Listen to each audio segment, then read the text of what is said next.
આવતા તહેવારોને લઈને અને જે વિશેષ ટ્રેનો પણ ચાલે છે, આ બધી ટ્રેનોનું ધ્યાન રાખી અમારા ડીજી સાહેબ, મહેરબાન વિકાસ સાહેબ, ડૉક્ટર કિલેન રાય સાહેબ, in charge IG madam Parikshit Rathod મેડમની સૂચનાથી અમે લોકોએ સતત જે એવી ટ્રેનો આવે છે બહાર રાજ્યથી, આમાં વિશેષ શોધખોળ અને વિશેષ ચેકિંગ કરવામાં આવે છે.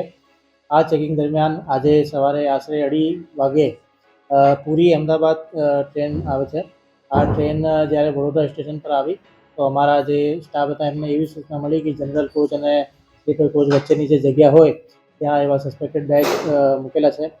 તે વખતે અમારા પાસે જે ડોગ સ્કોડના સ્ટાફ હતા એમના પાસે ફાસ્ટર ડોગ કરીને હતા.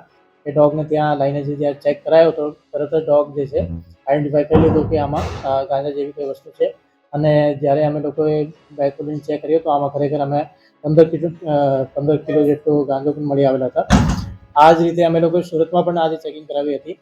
જે બિહારથી જે ટ્રેન આવે છે દોંડ ગ્વાલિયર એક્સપ્રેસ, તો આમાં પણ અમે જ્યારે આરપીએફના સ્ટાફના જોડે ચેક કરાવતા હતા તો પણ અમે સ્લીપર કોચની જે નજીકની જગ્યા હોય એના પાસે એક માણસ દીપક કરીને છે જે મૂળ ગંજામ ડિસ્ટ્રિક્ટ ઓડિશાના છે, એના પાસેથી પણ અમે 12 કિલો જેટલો ગાંજો મળીને આવે છે અને બંને કેસ ડિટેક્ટ છે.